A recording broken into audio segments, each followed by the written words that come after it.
হাজিরিন, বলতেছিলাম বছরের পর বছর বছরের পর বছর আপনার আমার জীবন থেকে বিদায় নিয়ে চলে যাচ্ছে। আলোচনা প্রথমে কি বললাম, যে বছরটা আপনার আমার থেকে বিদায় নিয়ে চলে যায়, এই বছরটার ব্যাপারে তওবা করা, মানে গুনাহ হলে আপনি কি করে দেন, গুনাহ মাফ করে দেন। আর গুনাহ মাফ হওয়ার জন্য প্রথম নাম্বার শর্ত কি, দিলটাকে সম্পূর্ণ তৈয়ার করে মালিকের দরবারে তওবা করা। আর তওবা করলে রব্বে কারীম আপনাকে আমাকে 4টা পুরস্কার অন্তত দিয়ে থাকেন। কয়টা পুরস্কার? 4টা পুরস্কার। প্রিয় মুসলমান ইমানদার, কথাটা লক্ষ্য করে বুঝবেন। পয়গম্বর আরবি সাল্লাল্লাহু আলাইহি ওয়াসাল্লাম তওবাকারীদের ব্যাপারে ঘোষণা করে জানায় দেন, আত-তাইবু হাবিবুল্লাহ। পয়গম্বর জানায় দেয়, এই আমার উম্মত, যখন তুমি তওবা করবা তুমি সঙ্গে সঙ্গে আল্লাহ তাআলার বন্ধু হয়ে যাবে। বলেন সুবহানাল্লাহ। বন্ধু শব্দটা আরবি ভাষায় বিভিন্ন শব্দে ব্যবহার হয়। 1 নাম্বার সাদিক, এটাও বন্ধুর অর্থে ব্যবহার হয়। জামিল সহপাঠী, বন্ধুর অর্থে ব্যবহার হয়। আরেকটা খলিল, এটাও বন্ধুর অর্থে ব্যবহার হয় কোরআনের ভাষা। আল্লাহ পাক বলেন, ওয়াত্তাখাযাল্লাহু ইব্রাহিমা খলিলা। আল্লাহ জানায় দেয় ইব্রাহিম খলিলকে আল্লাহ তাআলা বন্ধু বানায় দিয়েছে। এই মুসলমান ইমানদার, খলিল শব্দের অর্থ তো বন্ধু, আর হাবিব শব্দের অর্থ বন্ধু আমরা বলি হাবিবুল্লাহ। আল্লাহ রাসূল সাল্লাল্লাহু আলাইহি ওয়াসাল্লাম তিনি তো আল্লাহর দোস্ত বলে কি বলি না? এই মুসলমান ইমানদার, খলিল শব্দের অর্থ বন্ধু, হাবিব শব্দের অর্থ বন্ধু। এই দুইটা শব্দের অর্থের মধ্যে একটু পার্থক্য রয়েছে। এই দুইটা বন্ধুর মধ্যে সামান্যতম পার্থক্য রয়েছে। খলিল বন্ধু ওই জায়গায় ব্যবহার হয় যেই বন্ধু নাকি মালিকের জন্য পাগল হয়ে যায়, তাকে খলিল বলা হয়।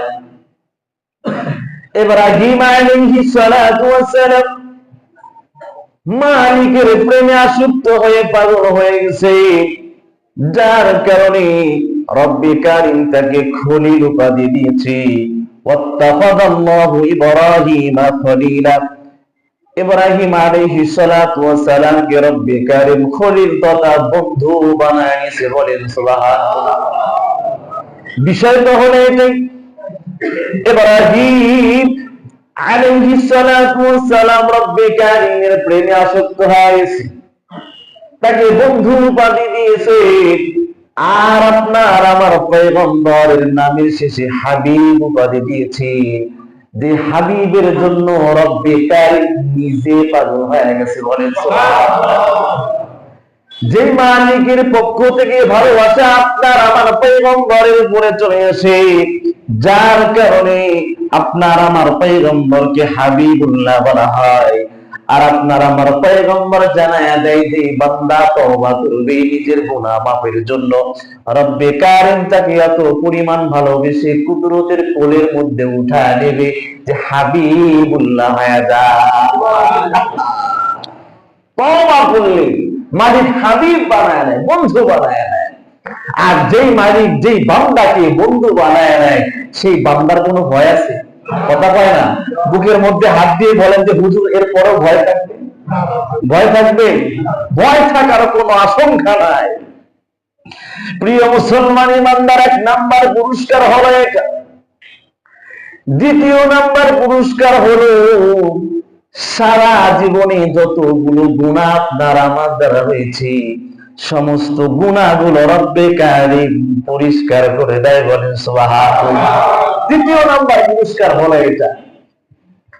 প্রিয় মুসলমান ইমানদার, বলতেছিলাম তওবাকারীর জন্য কয়টা পুরস্কার? 4টা পুরস্কার। এক নাম্বার পুরস্কার রব্বে কারীম হাবিবুল্লাহ বানায় নেন।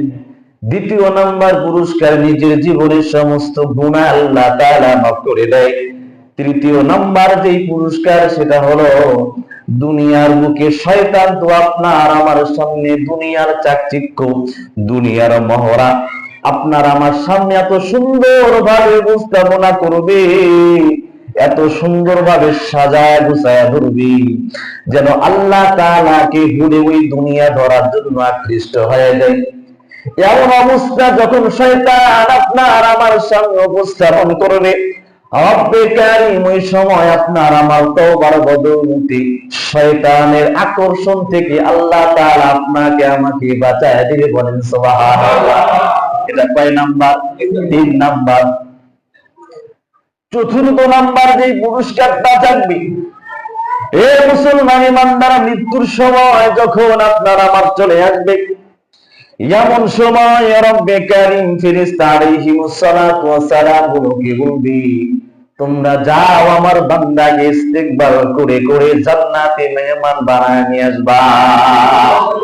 এ মুসলমান ইমানদার, এ ব্যাপারে রব্বে কারীম আয়াতের মধ্যে জানায় দেয়, ফেরেশতা আলাইহিমুস সালাতু ওয়াস সালামরা যখন জান্নাতের মহড়া নিয়ে আপনার আমার সামনে মৃত্যুর সময় দাঁড়ায় যায়, ওই সময় তো আপনার আমার দিল যাইতে চায় না জান্নাতি সুধা দেখার পরে, জান্নাতি দৃশ্য দেখার পরে দিলটা প্রস্তুত হয়ে যায় উপরে আল্লাহ তাআলার সান্নিধ্যে যাওয়ার জন্য। ওই সময় আপনার আমার কিছু চিন্তা থাকবে। কেমন চিন্তা?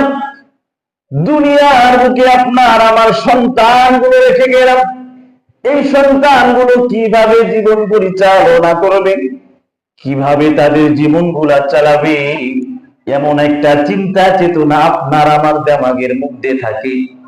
এবং নিজের জীবনের যে সমস্ত গুনাহগুলো রয়েছে, হয়তো বা কোনো কারণে অকারণে গুনাহ হয়ে গেছে, এই গুনার ব্যাপারে চিন্তা, গুনাহ হয়েছে অতীতকালে, সন্তান সন্ততি ভবিষ্যতে জীবন কিভাবে চালাবে, এই চিন্তা হলো ভবিষ্যতের চিন্তা। এই দুইটা চিন্তার ব্যাপারে ফেরেশতা আলাইহিমুস সালাতু ওয়াস সালাম আল্লাহ তাআলার পক্ষ থেকে ঘোষণা জানায় দেয়, আল্লাহ তাখাফু ওয়া লা তাহজানু, তোমরা অতীতের ব্যাপারে কোনো ভয় করো না। গুনাহ হয়ে গেছে তাতে কি? গুনাহ হয়ে গেছে তাতে কি?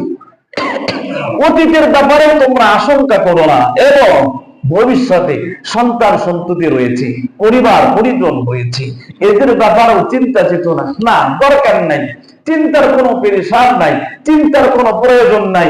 নিঃসন্দেহে নিশ্চিন্তায় তোমরা, রব্বে কারীমের ফেরেশতাগুলো বলতে থাকে, নিঃসন্দেহে নিশ্চিন্তে তোমরা, তুমি বান্দা আমাদের স্বাগত গ্রহণ করতে থাকো আর মালিকের জান্নাতে মেহমান হয়েছে। ঘোষণা হয়ে যাবে। এটা কয় নাম্বার পুরস্কার? 4 নম্বর পুরস্কার। 1 নম্বর পুরস্কার কি বললাম? রব্বে কারীম বন্ধু বানায় না, হাবিবুল্লাহ। দ্বিতীয় নাম্বার গুনাহ রব্বে কারীম মাফ করে দেয়। তৃতীয় নাম্বার শয়তানি ধোঁকা থেকে আপনাকে আমাকে আল্লাহ বাঁচায় দেয়। চতুর্থ নাম্বার মৃত্যুর সময় জান্নাতে মেহমান বানায় আল্লাহ তাআলা। রাজি আছি তো ইনশাআল্লাহ? আল্লাহ তাআলা সবাইকে তৌফিক দান করে বলে আমিন।